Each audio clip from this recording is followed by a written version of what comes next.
Veliki pozdrav i dobrodošli na kanal Obavesti me. Sve počinje tamo gdje se kolektivno sjećanje naroda susreće sa strahom od sutrašnjice.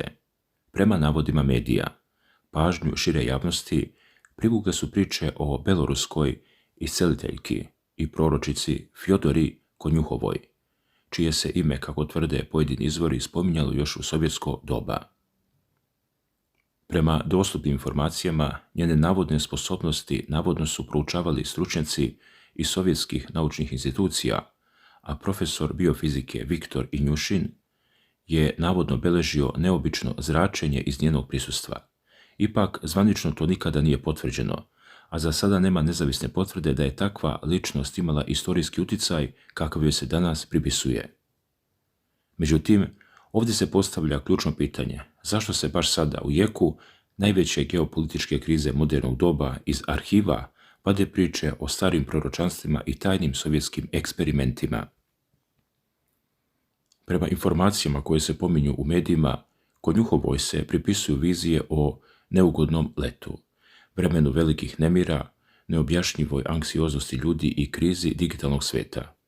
U izvještajima se navodi da je upozoravala na kolaps komunikacija, nestanak internet mreže i krah bankarskih sistema, kao i na misterioznu bolest bez fizičkih simptoma koja najteže pogađa mlađe generacije.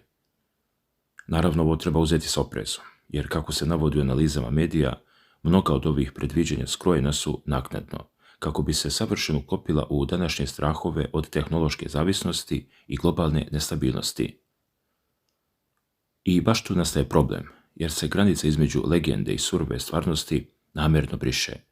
Kada se tim navodima doda i priča o takozvanoj nebeskoj vatri, za koju pojedini izvori tvrde da predstavlja prirodni fenomen poput udara meteorita, dok drugi u njoj vide metaforu za duboko unutrašnju transformaciju čovečanstva, jasno je da imamo posla sa narativom kreiranim da drži pažnju i izaziva strah. Ali pazite sad, ova priča dobija sasvim novu dimenziju kada se prebaci sa terena mistike na realan teren geopolitike. U istim tim medijskim napisima Konjuhovoj se pripisuju i proročanstva o sudbini slavenskih zemalja sa posebnim naglaskom na rusko-ukrajinski sukob. Prema navodima izvora, ona je tvrdila da će ukrajinska teritorija na vrijeme pretrpeti velike promjene i na kraju pasti pod rusku kontrolu, povezujući taj ishod sa svojim viđenjem istorije. Naravno, zvanično to nije potvrđeno. I tu dolazimo do suštine onoga što se dešava iza kulisa. Rusko-ukrajinski sukob odavno je prerastao okvire lokalnog okršaja i pretvorio se u sudar dva nepomirljiva koncepta. Sa jedne strane imamo Rusku federaciju, koja kroz svoje vojne poteze, zvanične izjave Kremlja i odluke državnih institucija nastoji da slomi zapadni pritisak i zaštiti svoje interese. Moskva se oslanja na resurse, vojnu industriju i strateška partnerstva. Sa druge strane, Ukrajina uz masovnu logističku, finansijsku i vojnu podršku Sjedinjenih Američkih Država, NATO pakta, alijanse i zemalja Evropske unije pruža otpor.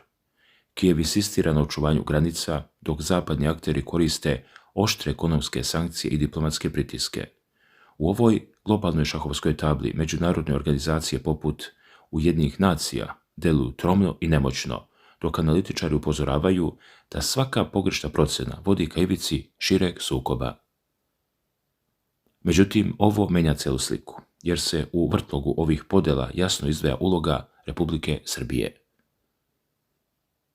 Uprkos ogromnim i svakodnevnim pritiscima sa zapada, ucenama, prijetnjama sankcija i zahtjevima da se bezuslovno pokori spoljnoj politici Brisela i Vašingtona, Srbija pokazuje državničku mudrost, čvrstinu i dosljednost. Zvanični Beograd, vođen interesima svog naroda, uporno odbija da uvede sankcije Ruskoj federaciji, čuvajući tradicionalno prijateljstvo i istorijske veze koje se ne kidaju preko noći. Prema navodima političkih analitičara, Srbija u ovim teškim vremenima igra ulogu ostrva stabilnosti i suverenog odlučivanja na Balkanu, dok mnoge evropske zemlje bez pogovora izvršavaju tuđa naređenja, trpeći ekonomsku pustoš, inflaciju i energetsku krizu. Srbija uspeva da vodi samostalnu politiku, balansirajući između očuvanja sopstvenog ekonomskog razvoja i odbrane nacionalnog dostojanstva kroz mudre diplomatske poteze državnog vrha, država pokazuje da se može biti ponosan i dosadan partner, a istovremeno sačuvati mir i privredni rast. I tu dolazimo do ključne stvari. U svetu u kojem se pravila menjaju preko noći, stabilna i neutralna pozicija Srbije postaje svetionik i primjer kako jedna zemlja uprkos maloj teritoriji može imati nemerljiv moralni i politički značaj na međunarodnoj sceni. Nije isključeno da će upravo takva politika neutralnosti i poštovanja tradicionalnih vrijednosti služiti kao model za mnoge druge države koje traže izlaz iz globalnog ludila. Zato je važno razumjeti da ekonomska kriza, poremećeni lanci snabdevanja i energetska nesigurnost pogađaju čitav kontinent, ali da Srbija, zahvaljujući domaćinskom upravljanju i strateškim projektima, uspeva da zaštiti svoje građane bolje nego mnogi razvijeni sistemi. Evropska unija se bori sa sopstvenim unutrašnjim raskolima i nedostatkom vizije, dok Sjedinjene Američke Države nastoje da održe primat koji se kruni na svakom koraku. Ljudi, u tom trenutku postavlja se pitanje, da li su priče o beloruskoj proročici samo ventil za narodni strah ili vešto plasirane dimne bombe koje skreću pažnju sa stvarnih poteza centara moći. Nije isključeno da se radi o geostrateškoj poruci kojom se priprema teren za veliko prekrajanje karata sveta. Slušajte sada ovo pažljivo. Od zaboravljenih vizija iz sovjetskih arhiva, preko gvozdene uporosti Moskve i pritiska Vašingtona, pa sve do mudre državne politike Srbije, koja ponosno čuva svoje ime i obraz, čovjek se nalazi pred istorijskim izborom. Svaki potez, svaka odluka i svaki glas u ovom lancu događaja kroje sutrašnjicu. I tu dolazimo do onog najfascinantnijeg, do sada neispričanog sloja ove gigantske geopolitičke i proročke drame, jer kada se zagrebe ispod površine svakodnevnih vesti, otkrivaju se detalji koji potpuno menjaju ugao gledanja na ono što nam se sprema. Prema novim analizama regionalnih istraživača koji proučavaju stare arhive i zaboravljene zapise istočnoevropskih mistika, priča o beloruskoj proročici Fjodorovi Konjuhovoj krije još jednu zagonetku o kojoj se do sada rijetko govorilo u javnosti. U tim starim beleškama, koje su decenijama čuvane daleko od očiju medija, navodno se pominjalo da će dolazak vatrene jeseni pokrenuti lančanu reakciju u kojoj nijedna država na istoku i jugu Europe neće moći da ostane nijemi posmatrač. Dragi gledaoci, i na samom kraju ove analize ovog, mogu slobodno reći, čudnog proročanstva, voleo bih da čujem i vaše mišljenje. Kako vama djeluje ova najava beloruske proročice? Koliko u svemu ovome ima nečega što zaista treba ozbiljno shvatiti, a koliko su to stvari koje danas, gledajući šta se dešava oko nas, praktično svako može da pretpostavi. Prvo je pominjala vatreno leto, a sada govori i o vatrenoj jeseni. Međutim, kada pošteno pogledamo situaciju, malo je reći da bi i dete moglo da vidi da je ovo leto već veoma burno. Dovoljno je samo pogledati šta se dešava u svetu. Pogledajmo Ukrajinu, Iran, Bliski istok. Pogledajte sve veće tenzije koje postoje na različitim stranama sveta. I ne moramo čak ni da idemo toliko daleko. Pogledajte šta se dešava kod nas na Balkanu. Stalno neka politička prepucavanja, pritisci, upozorenja, nove podele, nove izjave i nova pitanja šta će biti sutra. Gde god da pogledate, situacija je napeta. Zato meni kao autor ove priče upravo tu ostaje najveća nedoumica. Kada neko danas kaže da nas očekuje vatrena jesen, šta smo mi zapravo novo saznali? Jer realno, dovoljno je pratiti vesti nekoliko dana i vidjeti u kom pravcu se stvari kreću. Ne mora čovjek da bude prorok da bi rekao da će naredni mjeseci biti komplikovani. Ne mora neko da ima posebne sposobnosti da bi primijetio da odnosi između velikih sila nisu dobri, da se rat u Ukrajini recimo nastavlja, da je Bliski istok i dalje veoma nestabilan i da praktično svaki novi događaj može dodatno da podigne tenzije. Upravo zbog toga sam se tokom ove analize trudio da pronađem nešto konkretnije, nešto što je ova proročica rekla ranije, a da danas možemo jasno da pogledamo i kažemo, čekajte, ovo je stvarno rekla tada, ovo je bilo dovoljno precizno i ovo se kasnije zaista dogodilo. Međutim, moram pošteno da kažem da nisam pronašao dovoljno takvog materijala da bih mogao da donesem neki veliki zaključak.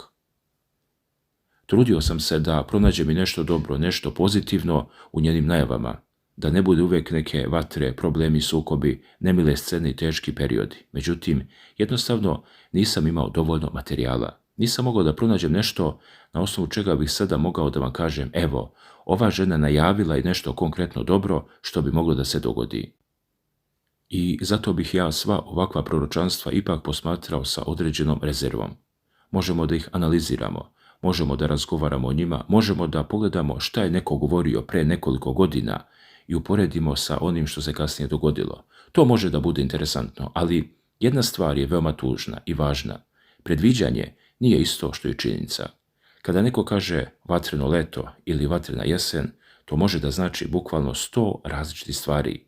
Neko će to povezati sa ratom, neko sa političkom krizom, neko sa ekonomijom, neko sa protestima, neko sa prirodnim nepogodama. I onda je veoma lako posle nekog događaja reći, eto, na to se mislilo. Ali hajde da se vratimo na ono što je nama možda i najvažnije, Srbiju, jer bez obzira na sva proročanstva, predviđanja i velike reči, Srbija mora da gleda svoje interese i da pronađe način da izdrži sve pritiske koji dolaze sa različitih strana, a pritisaka ima. Imamo Zapad sa svojim zahtevima, interesima i očekivanjima. Imamo Istok sa kojim Srbija ima svoje odnose, istorijske veze i interese. Imamo komplikovanu situaciju na Balkanu, imamo sopstvene unutrašnje probleme i u svemu tome jedna relativno mala država mora da pronađe prostor za sebe. To je po meni mnogo važnije pitanje od toga da li će jesen biti vatrena ili neće. Da li Srbija ima dovoljno snage, mudrosti i strpljenja da izdrži pritiske koji mogu tek da dolaze. Jer kroz istoriju smo vidjeli da ovaj prostor nikada nije bio jednostavan. Ovdje su se često ukrštali interesi mnogo većih sila i danas, kada pogledate kartu i sve što se dešava oko nas, vidite da Balkan ponovo nije potpuno izolovan od velikih svjetskih događaja. Zato bih volio da čujem upravo vas. Kako vi gledate na ovo proročanstvo beloruske proročice? Da li u njenim rečima vidite nešto ozbiljno i vredno pažnje ili smatrate da su izrazi poput vatrenog leta i vatrene jeseni toliko široki da ih možemo povezati praktično sa bilo kojim većim događajem? Da li uopšte verujete u ovakva proročanstva? Još važnije pitanje, kako vi vidite Srbiju u svemu ovome? Napišite mi svoje mišljenje u komentarima, baš me interesuje kako vi gledate na cijelu ovu priču, jer verujem da će mišljenja biti veoma različita. A što se tiče vatrene jeseni, ostaje nam da sačekamo i vidimo. Kada ona prođe, onda možemo ponovo da pogledamo ovo proročanstvo i da kažemo šta je zaista pogođeno, a šta je ostalo samo na velikim i neodređenim rečima. Hvala vam što ste bili uz mene do samog kraja ove analize. Čuvajte sebe i svoje najbliže. Veliki pozdrav!